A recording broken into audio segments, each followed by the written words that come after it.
ओम राधाई स्वाहा।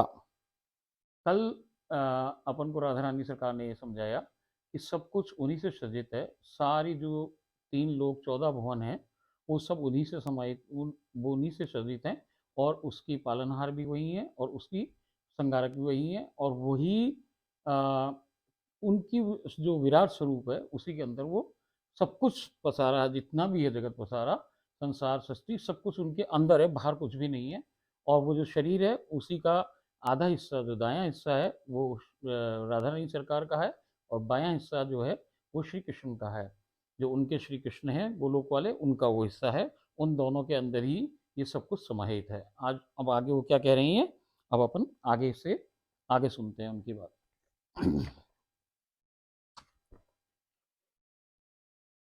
स्वामिनी जी ने आगे बतलाया कि परम सनातन और अटल सत्य यह है कि मैंने ही संसार की रचना की है। जगत नियंत्रक ब्रह्मा, विष्णु व महेश की रचना मैंने ही की है। ब्रह्मा व सावित्री को वेद मैंने ही दिए हैं। सारे पुराण मेरे द्वारा ही विभिन्न ऋषियों को कहकर रचित करवाए गए हैं। ये सब शास्त्रीय संसार का संविधान व कानून है जो कि संसार जीना सिखाते हैं। ये समझिए बात को कि ये जो संसार के जो संविधान और कानून है, ये इस संसार में रहने का तरीका, जीना, ये सब सिखा रहे हैं हमारे को। परंतु मेरे द्वारा ही परम राधा तत्व को वेद पुराण व शास्त्रों में छुपाया गया है। कारण पहले ही बताया गया है कि मुझे सृष्टि काल में संसार का कर्म खेल समाप्त नहीं करना होता। जो बेसिक रीजन क्या है राधा को छुपाने का, वो ये है कि भैया वो नहीं चाहती कि हर आदमी ये जान जाए कि राधा रानी से ही सब कुछ है। तो यदि सबको ये जान जाएंगे तो सबके सब उस लाइन में लग जाएंगे और ये संसार का कर्म खेल खराब हो जाएगा, नाश हो जाएगा। इसलिए वो ये नहीं चाहती। और इसीलिए उन्होंने इस बात को सब शास्त्रों में, वेदों में, हर जगह से छुपा के रखा हुआ है। इसीलिए वो कह रही हैं, परंतु मेरे द्वारा ही परम राधा तत्व को वेद पुराण और शास्त्रों में छुपाया गया है। कारण पहले ही बताया गया है, मुझे सृष्टि काल में संसार का खेल, कर्म खेल समाप्त नहीं करना होता है। मुझ परम बंधन मुक्त व परम स्वतंत्र को प्राप्त करने, तो वो रास्ता बता रही हैं कि उन्हें कैसे प्राप्त किया जा सकता है भैया। तो वो ये बता रही हैं कि मुझ परम बंधन मुक्त व परम स्वतंत्र, भैया स्वतंत्र कौन है? जो किसी से बंधा ना है। तो प्रेम जो है ये सेम, ये प्रेम की मूर्तिमान स्वरूप ही है राधा रानी सरकार। और प्रेम किसी से बंधा नहीं है। प्रेम तो सब नियम कायदे सब तोड़ दे भैया। इसलिए ये बंधन मुक्त हैं, ये किसी से नहीं बांधी जा सके हैं। ये बिल्कुल परम से भी परम से भी परम स्वतंत्र हैं। इनको कोई भी बांध नहीं सके। राधा और कृष्ण जो भगवान है, भगवान प्रेम स्वरूप है, इसलिए इन्हें बांधना असंभव काम है। मुझ परम बंधन मुक्त व परम स्वतंत्र को प्राप्त करने हेतु जीव को संसार के सारे नियम व बंधन छोड़कर व तोड़कर स्वतंत्र होना पड़ता है। किसी स्वतंत्र चीज को पकड़ने के लिए खुद बंधा हुआ आदमी नहीं पकड़ सके भाई। बंधा हुआ आदमी कैसे पकड़ सकता है? यदि स्वतंत्र जीव है वो तो दौड़ रहा है इधर उधर। और आपको जैसे खूंटे से बंधे हो आप किसी से, और आप चाहो कि भाई जो आदमी दौड़ रहा है उसको पकड़ो, तो भैया कैसे पकड़ोगे? आप तो खुद ही बंधे हुए हो। तो जो स्वतंत्र है वो तो दौड़ सके, वो जा सके, भाग सके, छूट सके इधर उधर। आप उसे कैसे पकड़ो भैया? आप दौड़ ही नहीं पाओ, आप तो खंभे से खुद ही बंधे पड़े हो। तो जो अपन कर्म बंधन से बंधे हुए हैं, हम कर्मों के अधीन हैं, हम ये माया जाल से बंधे हुए हैं, तो ये जाल टूटे ना, ये खूंटा छूटे ना। और जब तक ये जाल और खूंटा ना छूटे भैया, तब तक आप स्वतंत्र को पकड़ ना सको। स्वतंत्र कौन? भगवान ही स्वतंत्र। भगवान कौन? राधा और कृष्ण ही भगवान। इसलिए भैया उन्हें पाने के लिए जो दूसरे देश रहे, वो देश प्रेम का देश है। और वहाँ सबसे पहला कानून है कि प्रेम बंधन मुक्त होता है। प्रेम को पकड़ने के लिए प्रेम से ही पकड़ा जा सकता है। और कौन पकड़ सके? जो भैया सारे खूंटे और ये जो जाल जंजाल में फंसा हुआ आदमी है, ये जब जीव इससे निकले तब फंसे, तब जाके निकले। तो भैया जितने कानून है जीने के संसार में, जितने आपके नियम कायदे कानून है, वो सब यहीं छूट जाएं। ये जब छूटे ना, जब तक यहीं बंधा रहे आदमी, और जैसे ही छूटे तो भैया राधा रानी को दूर थोड़ी है, वो तो यहीं पास ही खड़ी है, वो तुरंत ही आपको पकड़ में आ जाए। और वो कह रही हैं मुझ परम बंधन मुक्त और परम स्वतंत्र को प्राप्त करने हेतु जीव को संसार के सारे नियम, कानून व बंधन छोड़कर व तोड़कर स्वतंत्र होना पड़ता है। संसार के बंधन से मुक्त जीव ही मुझ परम स्वतंत्र तक पहुंच सकता है। नोट कर लो, लाइन अंडरलाइन कर लो साहब, कि संसार के बंधन से मुक्त जीव ही मुझ परम स्वतंत्र तक पहुंच सकता है। मैं स्वयं ही प्रेम का साक्षात मूर्तिमान स्वरूप हूँ और प्रेम को कोई बंधन बांध सकने में सक्षम नहीं है। संसार का कोई तरीका प्रेम को बांध नहीं सकता है, किसी बंधन में प्रेम बनता नहीं है। ये सत्य हमने हमारी अवतारी राधा कृष्ण की दामोदर लीला में संसार को समझाई भी है। अब आप याद करो कि भाई जब भगवान छोटे थे तो उन्होंने दामोदर लीला करी, तो भैया दामोदर लीला में क्या किया कि यशोदा मैया उनको बांध रही है पेड़ से। अब वो जो बांध रही हैं तो बंध नहीं रहे भगवान। क्यों नहीं बंध रहे भैया? क्योंकि वो तो प्रेम है, प्रेम कैसे बंधे? तो उनने पूरी पूरी की पूरी कोशिश करी हर बार जो रस्सी छोटी पड़ जाए। क्यों पड़ जाए भैया? कि अभी रस्सी प्रेम की रस्सी से नहीं बंध रहे वो। प्रेम की रस्सी हो तो भैया बन जाए। संसार की रस्सी से कैसे बंधे भगवान? संसार की रस्सी क्या है? काम को लोभ मोह माया और ये ईर्ष्या और ये अहंकार, यही सब पूरा जीव का जंजाल है। यही सारी सांकलें हैं, यही सारी बेड़ियां हैं, यही सारे के सारे बंधन है। जब तक ये बंधन है तो इस रस्सी से कभी भी भगवान बन ना सके। तो भैया यशोदा जी खूब कोशिश कर ली, खूब कोशिश कर ली, सब प्रकार से कोशिश कर ली गई, मगर भगवान बंधे नहीं। फिर भगवान बंधे कैसे? कि बरसाने से रस्सी आई राधा रानी की, उसको जोड़ी भैया 1 मिनट में भगवान बंध गए। क्यों बंध गए? कि बरसाने से कौन सी रस्सी आई? प्रेम की रस्सी आई।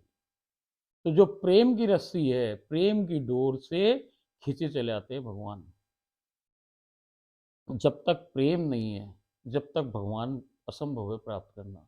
तो भैया ये जो भक्ति का मार्ग है, इससे कृष्ण तक तो हम पहुंच सकें, क्योंकि भगवान जो कृष्ण है, जब अकेले कृष्ण है या अवतारी कृष्ण है, राधा के संग भी हैं और वो आराधिका के स्वरूप में है, जब तक तो कृष्ण को पकड़ना आसान है, साधन से पकड़ सको भैया। मगर जैसे ही हम बात दूसरा लोक की करें, नित्य वृंदावन की करें, नित्य गोलोक की बात करें, तो भैया वहाँ कानून दूसरा है। वहाँ तो वो परम स्वतंत्र है, परम परम परम। उनको हमारे संसार के नियम से, किसी साधन से, किसी भी प्रकार से प्राप्त नहीं किया जा सकता। उनको प्राप्त करने का केवल तरीका क्या है? कि प्रेम से, प्रेम की डोर से खींचे चले आते हैं। प्रेम की डोर बनती है वहाँ। प्रेम क्या है? प्रेम का कानून सबसे पहला क्या है? प्रेम बंधन मुक्त होता है। जो चीज़ बंधन मुक्त है, कानून से मुक्त है, वही फ्री है। जो स्वतंत्र है, स्वतंत्र ही जाकर के स्वतंत्र को कर सकता है। जो परतंत्र है, जो खुद अधीन है किसी के, वो भैया दूसरे स्वतंत्र को नहीं पकड़ सकता। तो यही बात वो बता रही हैं कि हम भाई अवतार लीला में बात समझाने की कोशिश की, मगर कोई ना समझा उस समय भी। ये सत्य हमने हमारे अवतारी राधा कृष्ण के दामोदर लीला में संसार को समझाई भी है।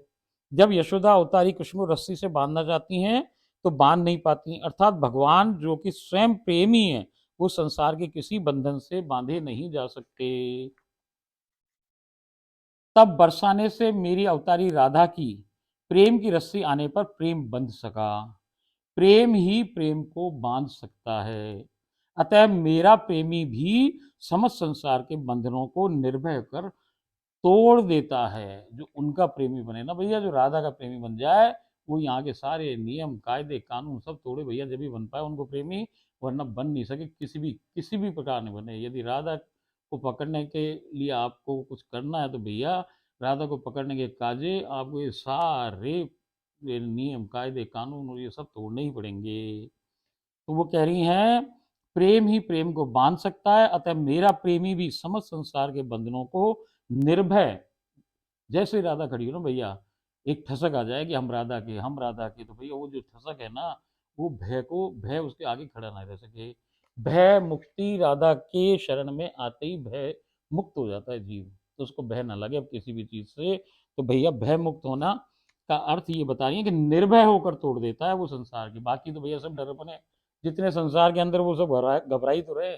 वो सब नियम से क्यों बंधे? डर के मारे बंधे भैया, कि ना बनेंगे तो भैया हमारे को फिर अपराध होंगे, ये होगा और वो होगा, इसलिए सब इस चक्कर में फंसे हुए हैं। तो जो निर्भय होकर तोड़ देता है वही प्रेमी इस अतः मेरा प्रेमी भी संसार के सारे बंधनों को निर्भय होकर तोड़ देता है और मुझ तक पहुंच जाता है। अतः ये बात स्पष्ट हो जाती है कि वेद पुराण व शास्त्र सब संसार में भली भांति जीने का मार्ग दिखाते हैं, परंतु हमसे हमारा परमोत्कृष्ट व सर्वोपरि हित अर्थात राधा तत्व छुपाते हैं। श्री राधा रानी सरकार ने, कारण ये नहीं है कि वो खुद छुपा रहे हैं, कारण क्या है कि राधा रानी नहीं चाहे, तो राधा रानी नहीं चाहे इसीलिए छुपे हो भैया, वो बात वो गुप्त रहे, दुरा के रखी हुई है। श्री राधानी सरकार ने आगे कहा कि ब्रह्मा विष्णु महेश व देवराज इंद्र सहित संपूर्ण देवी देवता हम यानी राधा कृष्ण में से ही निकलते हैं, उनमें से ही सृजन हो रहा है इनका, और एक दिन पुनः हम में ही लुप्त हो जाते हैं। वे स्वयं ही अनित्य व नश्वर होने के कारण वो अंतिम लक्ष्य कभी भी नहीं हो सकते। जो अनित्य चीज है वो अंतिम जीव का लक्ष्य नहीं हो सकता, क्योंकि वो खुद ही चले जाएंगे भैया। तो फिर जीव जीव भी तो आया है, जीव भी उनके संग ही ऐसे ही जा रहा है। जो ना जाए वहीं से तो कोई सब निकला, जो परमानेंट है, जो स्थायी, जो नित्य है, उसी में से कोई चीज निकले और उसी में जाके मिल जाए। अब यदि अनित्य में से निकले भैया, तो क्या होगा, जब तक आप पहुंचने की कोशिश करो तो मालूम पड़ा उसका भी नंबर आ गया, तो वो भी तो हमारे संग चल रहा है। तो भैया ये बात पक्की है कि नित्य जो है वो नित्य लोग वो हैं, जो नित्य लोगों में रहें भैया, वही उन्हीं के अंदर जाके ये मिल सकते हैं। तो अंतिम लक्ष्य अनित्य चीज नहीं हो सकती। तो वो ये यही बात हमको समझा रही हैं कि भैया जो ये देवी देवता हैं या संपूर्ण देवी देवता, हम राधा कृष्ण में से ही निकलते हैं और एक दिन पुनः हम में ही लुप्त हो जाएंगे। वे स्वयं ही अनित्य व नश्वर होने के कारण वो अंतिम लक्ष्य कभी भी नहीं हो सकते जीव का। ये लोग जीव को सिर्फ संसार ही दे सकते हैं। संसार की कामना करो, संसार दे भैया वो। परमेश्वर या भगवान तक पहुंचाना इनके सामर्थ्य की बात नहीं है, इनके सामर्थ्य के बाहर की बात है ये। सभी जीव अपनी रुचि अनुसार देवी देवताओं को ही सदैव भगवान मानकर भक्ति करते हैं। जीव की रुचि भी उसके पूर्व जन्म पर, जहां वो जिस स्थान पर जिस देवी देवता की भक्ति पर खड़ा था, उसी जगह से इस जन्म में शुरुआत करेगा। देखो भैया, वो ये बता रहे हैं कि जो ये सारे देवी देवता हैं, जब ये वापस उनमें ही जाके मिल जाते हैं, तो भैया वो आपको केवल यहाँ रहते रहते क्या देंगे, ये संसार संसार में रहते हैं वो, तो संसार की वस्तुएं देते हैं। संसार की वस्तुएं देने का अधिकार उनके पास है। धन चाहिए आपको, मकान चाहिए, दौलत चाहिए, जो भी चाहिए, जो जो सामान आपके पास अवेलेबल है, ज्ञान चाहिए, जो भी चाहिए, रिद्धि सिद्धि चाहिए भाई, आपको सब कुछ यहाँ पे अवेलेबल है। कौन देगा? देवी देवता दे देंगे। मगर कहो कि भाई भगवान दे दो, तो भगवान कोई ना दे सके इनमें। भगवान कैसे देंगे? भगवान तो कृष्ण ही है। और अपन कहें कि सारे जीव इन्हीं को भगवान मान के पूजा करें यहाँ पे, मगर भैया भक्ति किसकी की जाती है? भक्ति की जाती है भगवान की। भक्ति का अर्थ ही है कि भगवान में आसक्ति ही भक्ति है। तो भैया भगवान की भक्ति होए, बाकी देवी देवता की तो पूजा अर्चना हुए। तो जो पूजा अर्चना को भक्ति मान रहे हैं हम, वहां तो भक्ति की शुरुआत ही ना है अभी तो। भक्ति की शुरुआत किस दिन होगी? जिस दिन आप भगवान को भजने लगेंगे, भगवान से प्रेम हो जाएगा। भगवान कौन है भैया? कृष्ण ही भगवान है। जब कृष्ण को भगवान मान रहे हैं अपन, तो भैया तो भक्ति कहाँ से चालू होगी? जब हम कृष्ण की सेवा के अंदर, कृष्ण की उसमें लग जाएंगे, उनसे प्रेम हो जाएगा, उनकी साधन करने लगेंगे, उनसे मिलने का, तब भैया भक्ति की शुरुआत हुई। भक्ति की शुरुआत वहाँ ना हो, वहाँ तो केवल पूजा अर्चना यही हो रही है। किस बात की हो रही है? संसार लेने की। और वो आपको संसार दे रहे हैं। कृष्ण क्या देंगे? राधा दे देंगे एक दिन आपको, और जो अंतिम लक्ष्य है, और जो आपको परलोक, वो दूसरे लोक के अंदर पल्ली पार भेज देंगे। जीव की अब एक बात उन्होंने बताई कि भाई जब अपन मरे तो अपना जो अगला जन्म हुए तो भक्ति हमारे संग जाए। कि जैसे कोई आदमी रामायण पढ़े, और रामायण पढ़ के आज उसने मान लीजिए 30 पन्ने पढ़ लिए, तो जब कल से वो पढ़ेगा तो वो वापस एक से नहीं पढ़ के वो 31 पन्ने से चालू करेगा। ऐसे कैसे यहाँ पे कहानी है कि जैसे आपने जिस जन्म में जिस देवी देवता की पूजा कर ली भैया, अर्चना कर ली, अब अगले जन्म में किसी भी जन्म के अंदर, वो कोई सा भी जन्म हो सके, 2 4 5 लाख करोड़, तो जब आप दूसरी जगह दूसरे जन्म में जाओ ना, तो वहीं से भक्ति फिर चालू होती है। पहले वाली भक्ति खत्म ना हो। जहाँ तक कि सीढ़ी आप चढ़ चुके, उस सीढ़ी के नीचे से वापस नहीं जाना है आपको अगले जन्म में, अब उसके ऊपर ही चढ़ना है। यही नियम है, यही कायदा है। तो वो ये बता रही हैं, उन्होंने यही बात बताई है हमको कि उदाहरण के तौर पर आपने यदि आज रामायण पढ़ना प्रारंभ किया और 20 पृष्ठ तक पढ़ ली, तो कल आप उन्हें प्रथम पृष्ठ से ना पढ़कर 21वें पृष्ठ से पढ़ना प्रारंभ करेंगे। बिल्कुल इसी प्रकार जीव अपने पिछले जन्म में भक्ति जिस स्थिति में छोड़कर आता है, इस जन्म से में उसे वहीं से प्रारंभ करना होता है। अतः उसकी अतः उसकी रुचि भी स्वतंत्र नहीं है, हमारे बनाए विधान पर ही आधारित है। अपन कहें कि भाई हमने इस भगवान को मानते हैं, हम इस भगवान को मानते हैं, हम इस भगवान को मानते हैं, भैया तुम्हारे मानने से कछु ना हो रहा। ये तो एक सीढ़ी है, एक रास्ता है, उसी रास्ते पे जीव को जाना पड़े। अब आप इस जन्म में मान लीजिए आपकी रुचि किसी एक पर्टिकुलर देवता में है, तो क्यों है भैया कि आप जहाँ से चालू करी वो उसी देवता पे जाके खड़ी हुई।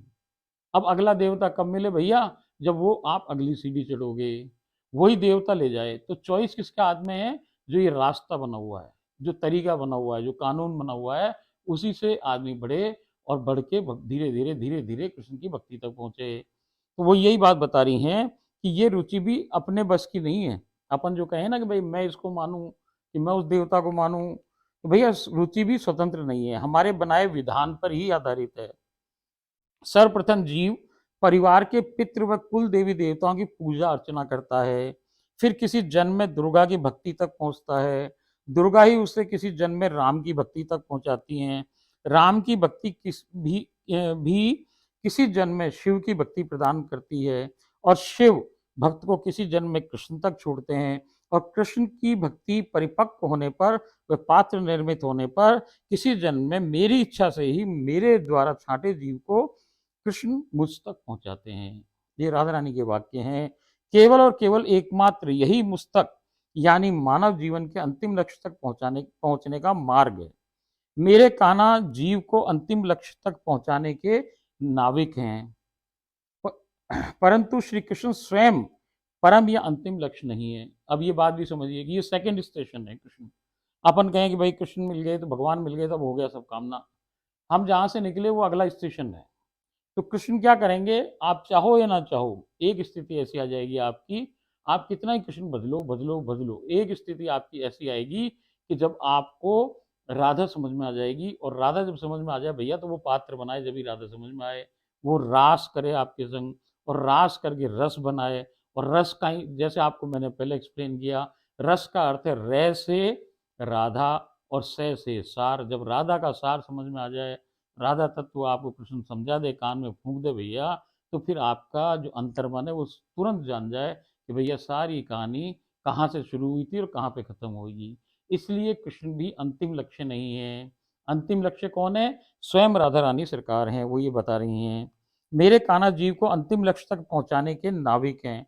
नाविक का अर्थ भी यहाँ पे क्या है कि कहे ना, पल्ली पार ले चल पल्ली पार, भैया कन्हैया भवसागर पार करा कर ले जाएगा, पल्ली पार किसमें, नाव में बिठा के ले जाएगा। जैसे मैं बताई भाई, नाव वाव का चुना है, वहाँ भवसागर का चुना है, वहाँ तो बांसुरी है, बांसुरी में फूके भैया उधर दूसरी तरफ भेज दे, आपका पात्र बन जाए बांसुरी के भीतर, आप में से राधा राधा निकले और वो दूसरे पल्ली पार आप चले जाओ। ये अपन बात पहले चर्चा कर चुके हैं। अंतिम लक्ष्य तक पहुंचाने का नाविक है, परंतु श्री कृष्ण स्वयं परम या अंतिम लक्ष्य नहीं है।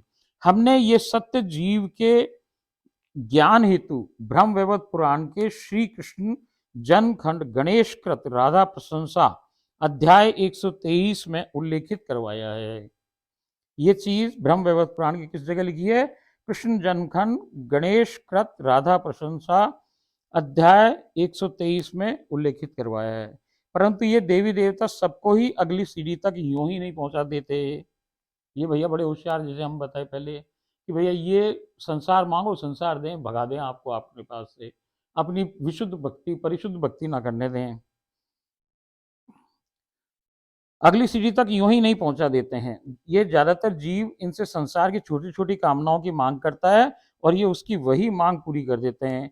परंतु मेरी इच्छा व प्रेरणा से किसी में अध्यात्म के मार्ग पर आगे बढ़ने का लोभ जागृत हो जाता है।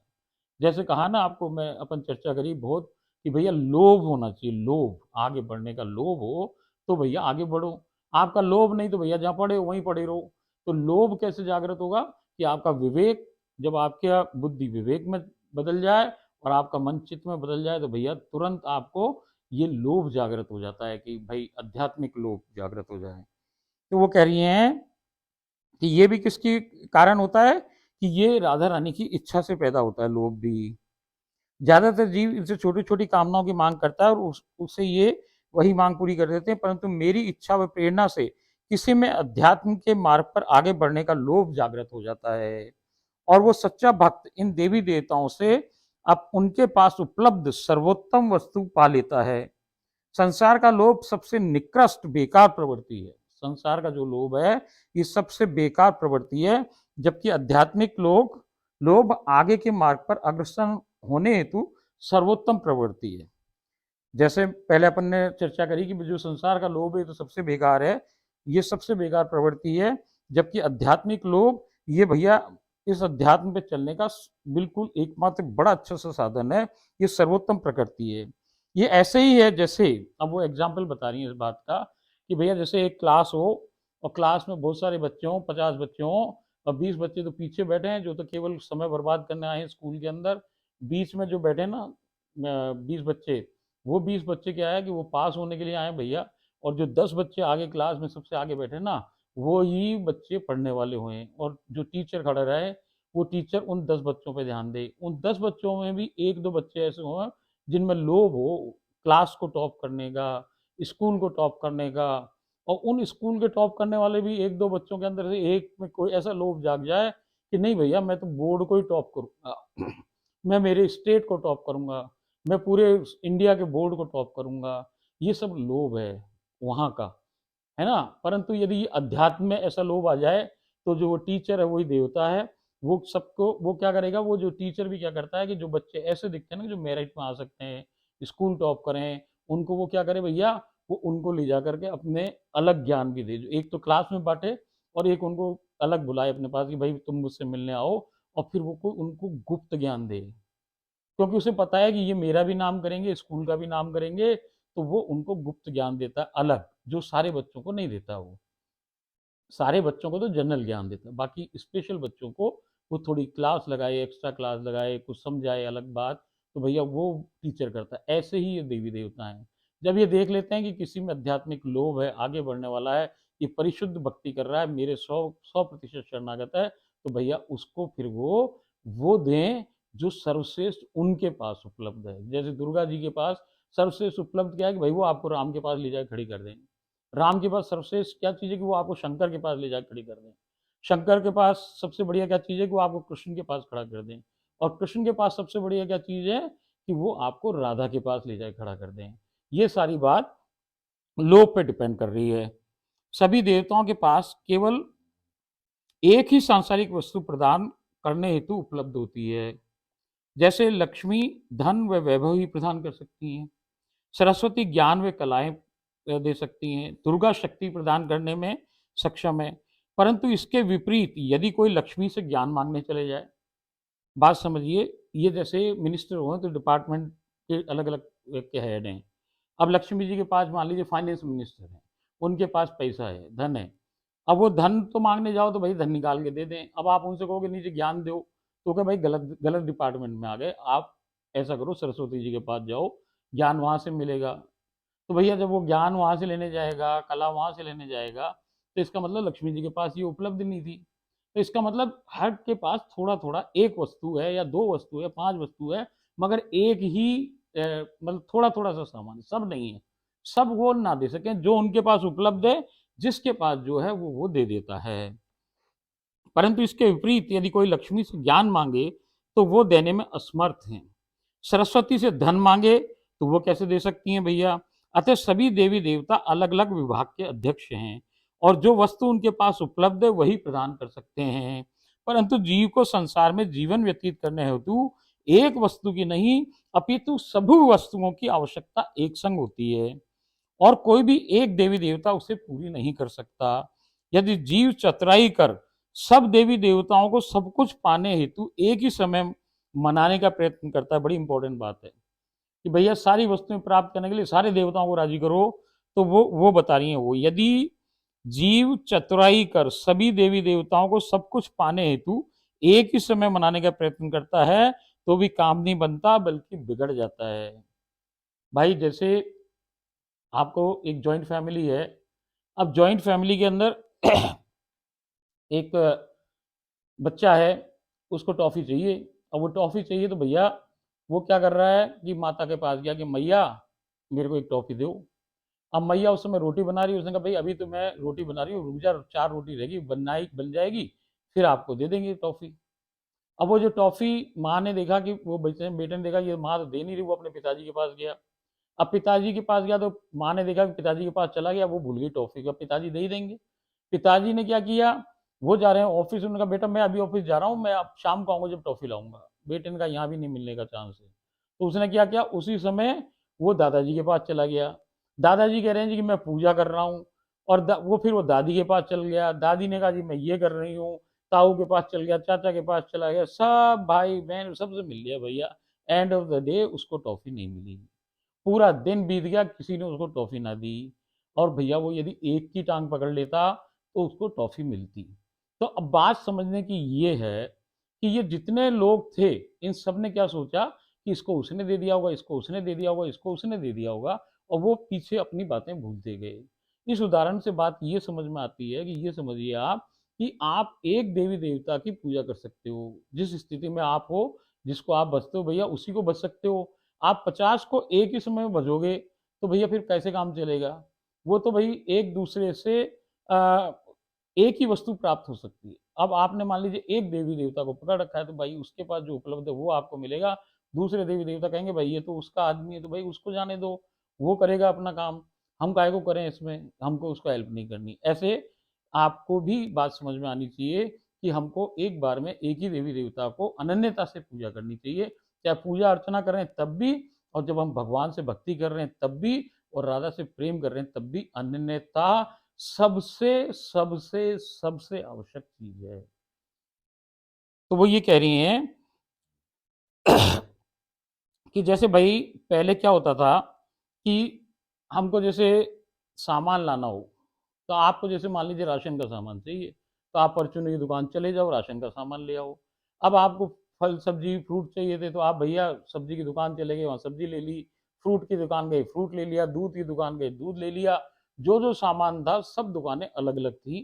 तो अलग अलग दुकानों में क्या होता था कि आप गए और जा करके आपने 25 जगह से सामान लिया। अब ये क्या कह रहे हैं कि ये सारे देवी देवता सामान कहाँ से ला रहे हैं? भाई फाइनेंस मिनिस्टर हो किसी देश का तो कहाँ से लाएगा? सरकार, सेंट्रल गवर्नमेंट से पैसा लाता है। ऐसे ही जितने भी देवी देवता जो सामान ला रहे हैं वो तो ला रहे हैं सरकार से। सरकार कौन है? इधर राधा रानी सरकार है। तो जैसे अब डिपार्टमेंटल स्टोर हो, तो डिपार्टमेंटल स्टोर में आप एक जगह जाओ और सारी चीजें एक ही जगह ले आओ। वो क्या पैकेज देते हैं, मतलब एक ही जगह से आपको सारा वस्तुएं एक ही दुकान से मिल रही हैं, और बाकी आपको भटकना नहीं है इधर उधर सब जगह जाके। आप एक दुकान गए, वहां से आपने थैला लिया भैया, जो जो आपके मतलब का सामान है सब ले आए और वापस आ गए घर। तो जो पैकेज है, सारी चीजें जो मानव जीवन को चाहिए संसार के लिए, उसको कहें कृपा। और कृपा कौन दे सके भैया? कृपा वो दे सके जो सरकार हो। सरकार कौन? ये भगवान ही सरकार भैया। तो राधा रानी सरकार के पास यदि आप चले गए, कृष्ण श्री कृष्ण के पास चले गए, उस भगवान के पास चले गए बड़े वाले, जो नित्य में रहे, नित्य लोक में रहे, तो भैया आपको सब कुछ मिल जाए, एक ही बार मिल जाए, जिसे हम कहें कृपा। तो ये कृपा है, वहां से कृपा आ रही है। यहाँ से क्या हो रहा है? यहाँ से हमें पर्टिकुलर वस्तुएं मिल रही हैं, अलग अलग संसारिक वस्तुएं। वहां से क्या मिलेगा? कृपा मिलेगी आपको। तो ये बात वो बता रही हैं सेम ऐसी जो मैंने आपको बताई कि देवताओं के समान केवल एक वस्तु प्रदान ना कर जीव, ये कह रहे हैं, परंतु जीव को संसार में जीवन व्यतीत करने हेतु एक वस्तु की नहीं अपितु सभी वस्तुओं की आवश्यकता होती है, और कोई भी एक देवी देवता उसे पूरा नहीं कर सकता। यदि जीव चतुराई कर सभी देवताओं को मनाने वह सब कुछ पाने का हेतु एक ही समय मनाने का प्रयत्न करता है तो भी काम नहीं बनता, बल्कि बिगड़ जाता है। परंतु हम हमारे परम चहेते भक्त व प्रेमी को कृपा प्रदान करते हैं। कृपा का अर्थ है मानव जीवन के हित हेतु वांछित सभी वस्तुओं का समूह, पैकेज, ये कृपा को कहें। देवी देवताओं के समान केवल एक वस्तु प्रदान ना कर जीव के हित की सभी वस्तुओं को एक साथ हम लोग दे देते हैं। पहले के ज़माने में हर वस्तु को खरीदने हेतु अलग-अलग दुकानें होती थी। उसे अनेकानेक दुकानों पर जाकर अलग-अलग वस्तुएँ एकत्रित करना पड़ता था, परंतु अब डिपार्टमेंटल स्टोर व मॉल खुल गए हैं। लोग वहाँ जाकर सब वस्तुएँ एक ही जगह से खरीद कर ला सकते हैं। अब उसे अनेकानेक दुकानों में नहीं जाना पड़ता। इस उदाहरण से स्थिति समझी जा सकती है। जीव का अंतिम व परम हित इसी में है कि आत्मा परमात्मा में विलीन हो जाए। यहाँ विलीन का अर्थ जीव के अंतर्मन का मेरे विग्रह में प्रवेश से है। अब आप ये सोचो ना कि भाई भगवान में मिल गए, तो मिलना तो कहें मुक्ति को, मुक्ति तो कहें कि भाई शरीर के अंदर मिल गए। यहाँ भी क्या चक्कर है कि यहाँ आप प्रवेश कर जाते हो उनके चरणों से, उनके चरणों का प्रवेश द्वार से आप उनके अंदर घुस जाते हो, मगर लीलाएं और संसार वो सब वही तो है, अंदर ही है भाई, बाहर तो कुछ ही ना है, भीतर है। तो आपको भीतर घुसना, इसको भी हम क्या कहें, इसको हम मुक्ति नहीं कहते, ये हमारे लिए मुक्ति नहीं है। अब वहाँ जीवन की सारी और लीलाएं, साकार रूप, वो सब हमको देखने को अंदर मिलेगा। अर्थात जीव मेरी शरण में आ जाए। ये क्या कह रही हैं, यहाँ विलीन का अर्थ जीव के अंतर्मन का मेरे विग्रह में प्रवेश है, अर्थात जीव मेरी शरण में आ जाए और वो सदा सदैव के लिए जीवन मरण के दुष्चक्र से मुक्त हो जाए। ये इसको कहें हम यहाँ विलीन होने का अर्थ। केवल और केवल एकमात्र मैं राधा रानी गोलोक स्वामिनी ही जीव को वो गति देने में सक्षम हूं। सभी देवी देवता कर्म बंधन, काम, क्रोध, लोभ, मोह, माया व अहंकार रूपी विकारों से ग्रस्त हैं। ये जितने देवी देवता हैं भैया, ये भी माया के अधीन है, ये भी सब माया के अधीन है। तो ये कर्म बंधनों से भी बंधे हुए हैं। ये जैसे जीव है ऐसे के ऐसे इन पे भी ये सब चीज अप्लाई होती है, सब चीज इन पे भी घटित होती है। और ये हम देखें भैया, उदाहरण आपको जैसे दें, तभी तो शिव को क्रोध आने पर तांडव करते हैं। ये राधा रानी स्वयं बता रही हैं, उदाहरण देके कि तभी तो शिव को क्रोध आने पर तांडव करते हैं। तीसरा नेत्र खोलते हैं, दुर्गा क्रोधवश काली बन जाती हैं, ब्रह्मा मोहवश कृष्ण की गैया व ग्वाल ग्वाल को हरण कर लेते हैं, इंद्र अहंकारवश कृष्ण को गिरिराज पर्वत धारण करने पर विवश करते हैं, हनुमान लोभवश सूर्य को मुंह में ले लेते हैं, इत्यादि ये सभी विवाहित व संतान की उत्पत्ति करते हैं, अर्थात साधारण मानव जैसा ही व्यवहार करते हैं। अतएव देवी देवता कभी भी जीव का अंतिम लक्ष्य नहीं हो सकते। अब चाहे ये एक्टिंग करें या हमें समझाने के लिए करें कि भैया जीव जैसे करे हम भी करें, मगर ये बात बिल्कुल पक्की बता दी राधा रानी ने कि ये अंतिम लक्ष्य नहीं हो सके। विष्णु अवतार जैसे मत्स्य कूर्म, वाराह, नरसिंह, वामन, परशुराम, राम, ये सब महानारायण महाविष्णु से उत्पन्न हो अवतरित होते हैं। महानारायण महाविष्णु हमारे में से ही प्रकट होते हैं, राधा रानी कह रही हैं, परंतु कृष्ण अवतार मेरे श्री कृष्ण में से होता है। ये बात समझने की है कि जितने अवतार हुए राम तक के, वो तो कहाँ से हुए, नारायण से हुए।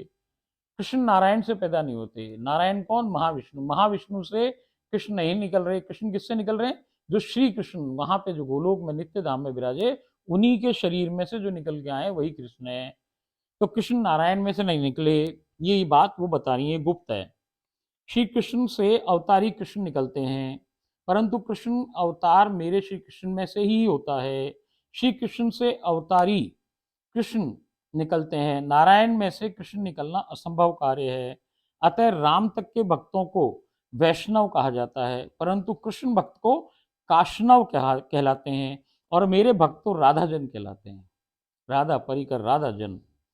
हम कोटिश कला से संपन्न परमेश्वर के अंश से बहुत ही कम कलाओं में अवतार प्रकट होते हैं।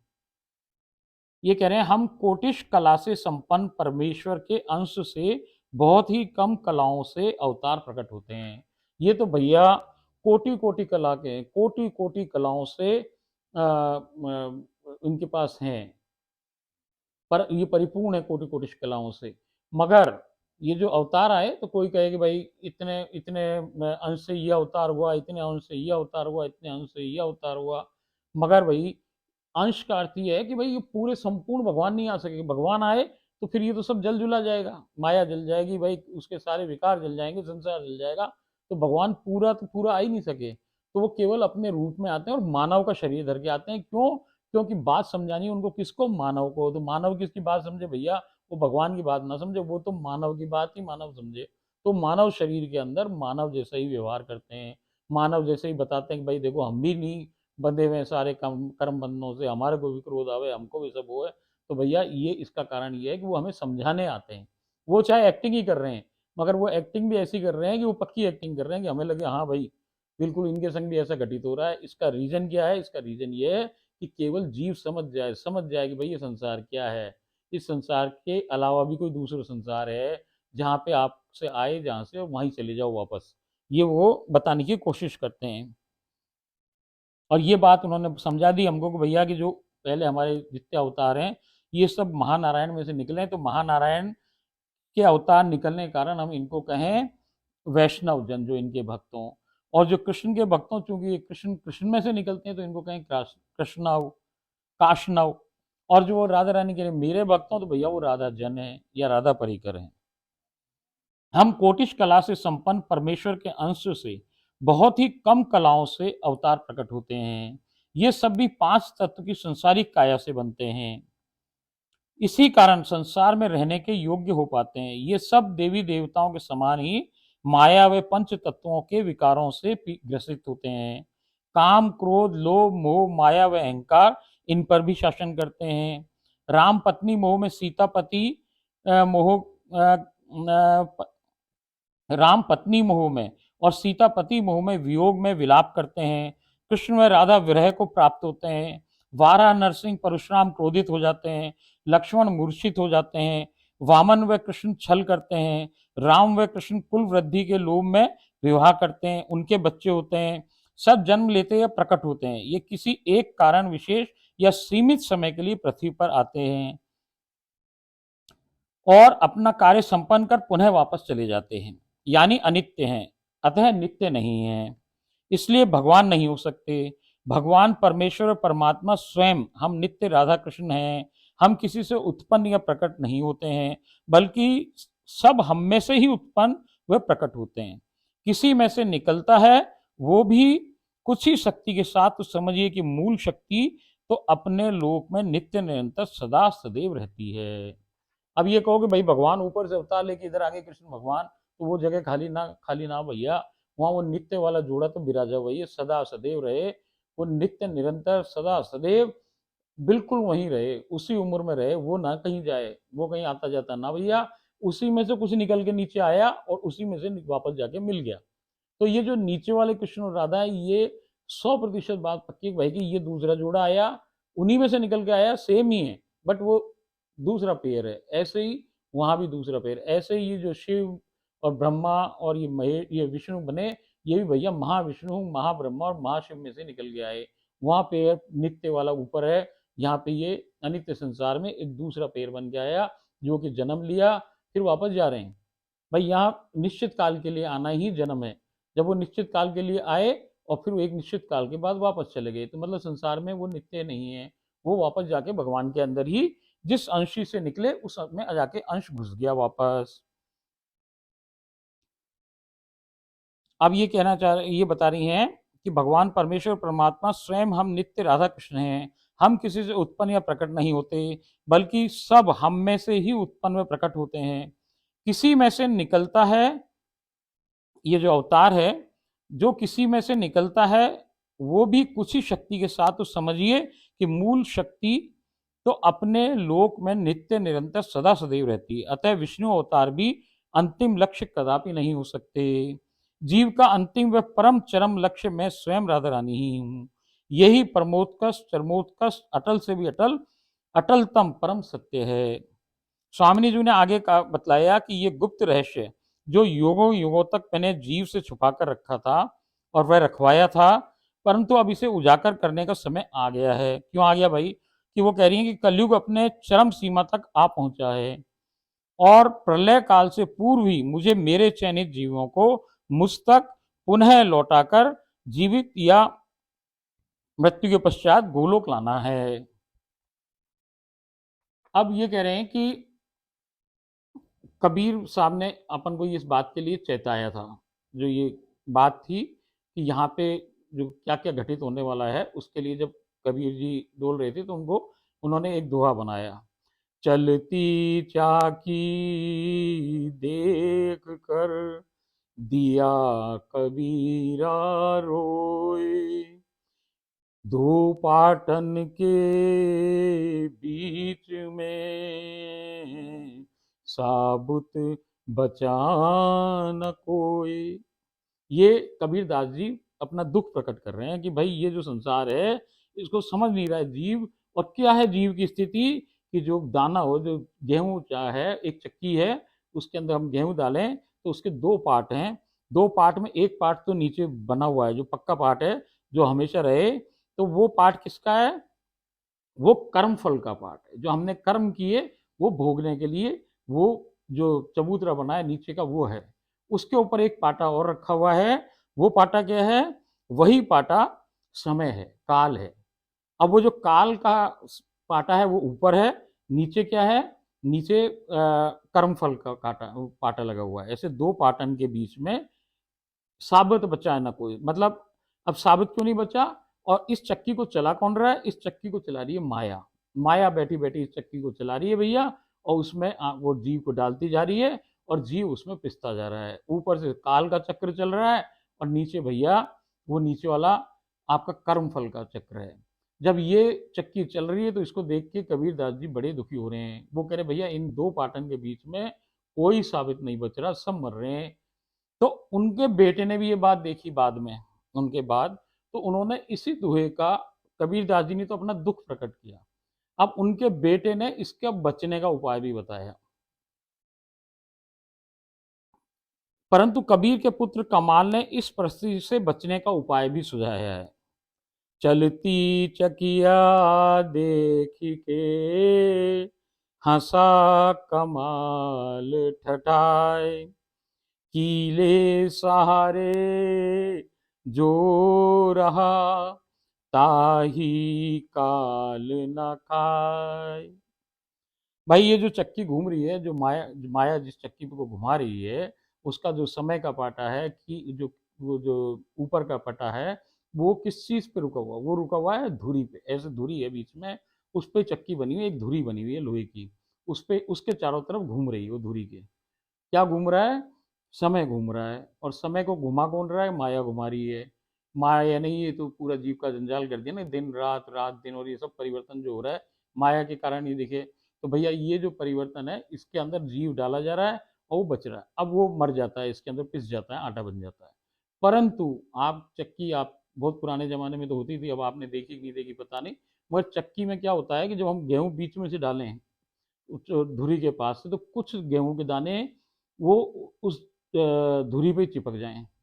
10-20 दाने ही हों वो, बाकी सारे दाने तो पिस जाएं उसके अंदर। मगर जो 10-20 दाने जो उससे जाके चिपक गए धुरी पे, जिससे वो पट्टा चल रहा है, तो उससे वो चिपकने के कारण वो पिसते नहीं है। क्यों नहीं पिसते?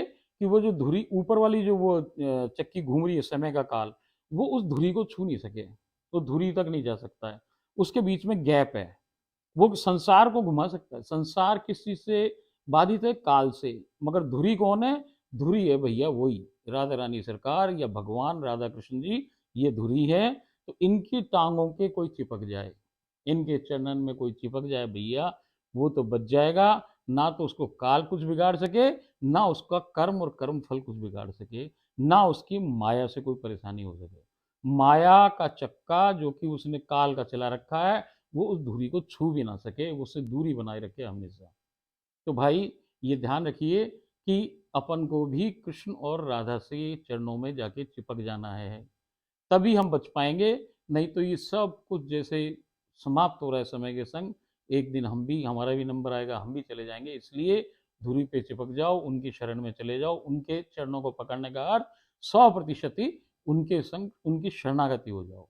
बाकी सब दुनिया भूल के राधा कृष्ण की यदि आपने चरणों को पकड़ लिया, आश्रय ले लिया, तो भैया एक तेरा ही सहारा, बाकी हम किसी को ना जाने। तुम जानो और तुम्हारा काम जाने, हम तो तुम्हारे शरण हो गए, 100% शरण हो गए। तो भैया फिर वो उनकी जिम्मेदारी, अब हमारी जिम्मेदारी खत्म। हाँ, तो जो मेरी शरण, अब ये कह रही है, इसका अर्थ बता रही है, चक्की का कीला या धुरी सदैव स्थिर है। ये बोल रही हैं कि चलती चकिया देख के हंसा कमाल ठठाए, कीले सहारे जो रहा ताही काल ना खाए। चक्की का कीला या धुरी सदैव स्थिर है, वो नहीं घूम रही है। माया उसे घुमा नहीं रही है, बल्कि स्वयं धुरी के चक्कर लगा रही है। माया क्या कर रही है? धुरी के भी चक्कर लगा रही है। काल व कर्म फल के पाठ धुरी से दूर हैं।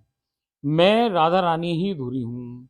जो राधा रानी का मतलब यहाँ पे भगवान से लगाइए आप। राधा का अर्थ ही होता है रा से राधा और धा से कृष्ण। राधा यहाँ एक किसी एक स्त्री का नाम ना होके ये दोनों का नाम है, ये युगल का नाम है। मैं राधा रानी ही धुरी हूँ, जो नित्य मायातीत कालातीत व कर्मातीत हूँ। जो मेरी शरण में आ गया वो जन्म मरण के दुष्चक्र से सदा सदैव के लिए मुक्त हो जाता है। अतः अंततः हम हमारा परमोत्कृष्ट व चरमोत्कृष्ट अंतिम लक्ष्य निर्धारित कर चुके हैं। यदि समझ में आए तो बात कर लो भैया, ना आए तो भैया राधे राधे।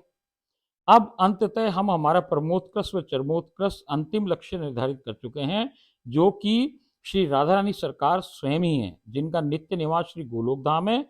श्री राधा रानी सरकार के श्री चरण कमलों की अनन्य भाव, अनन्य वर्ड पकड़ लो सर, अनन्य का अर्थ कि और किसी को ना जानना, एक को जानना।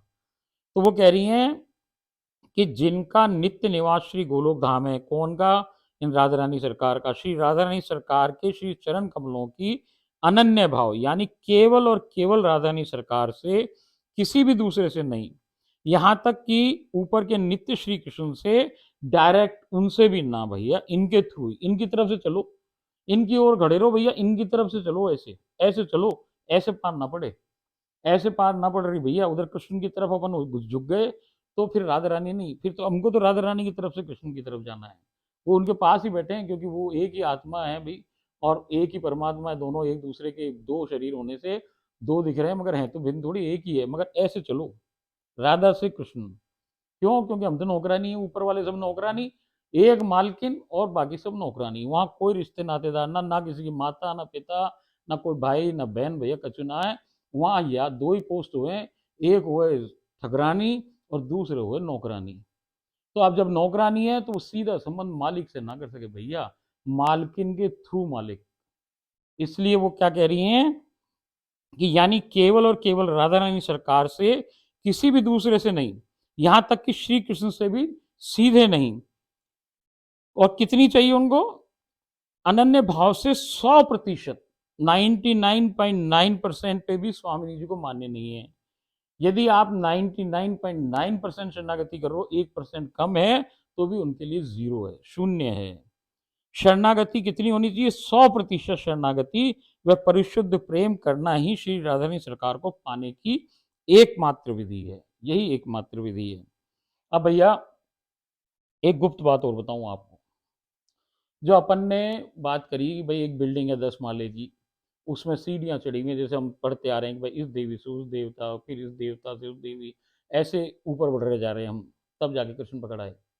भैया यहाँ इस 10 माले की जो बिल्डिंग है, जो 10वें माले में रहे वो कृष्ण, और रूफ टॉप पे कौन रहे? राधा रानी। तो जो 10वें माले और रूफ टॉप पे पहुंचने का एक तरीका तो ये भाई कि आप सीढ़ी चढ़ो, एक एक मंजिल चढ़ते हुए, और एक दिन 10वीं मंजिल पहुंच जाओ। 10वीं मंजिल वाला आपको अपने आप रूफ टॉप पे ले जाके छोड़ देगा। एक तरीका गुप्त गुप्त बात हो रही है यहाँ पे इस बिल्डिंग में, वो छुपी हुई है भैया, वो किसी को ना मालूम। वो बात क्या है कि वहां उसमें एक गुप्त लिफ्ट लगी हुई है। एक तो सीढ़ी है, एक लिफ्ट है। अच्छा, लिफ्ट क्या है कि लिफ्ट की जो लिफ्ट मैन है, जो लिफ्ट पे खड़े रहेंगे, लिफ्ट चलाने वाले, वो कौन है भैया? वो सखी और सहचरी है। उसके पास मास्टर की वो लॉक है लिफ्ट, वो खुले कौन से? उसके पास चाबी है भैया, वो चाबी खोले और किसी भी फ्लोर के आदमी को फट लिफ्ट में बिठाए और सीधा रूफ टॉप पे ले जाके छोड़ सके भैया। तो ये बड़ी गुप्त बात है कि कोई सखी सहचरी मिल जाए भाई, और वो उसके छींटा आप पे लग जाए, वो आपका हाथ थाम ले, तो भैया उस लिफ्ट में बिठाए, लिफ्ट में बिठा के वो किसी भी मंजिल से जहाँ खड़े हो उससे भैया इसी जन्म में, इसी समय, इसी घड़ी आपको उठा के वो सीधे रूफ टॉप पे ले जाए। ये बात बिल्कुल गुप्त है, परम गुप्त है, ये बात नोट कर लेना आप।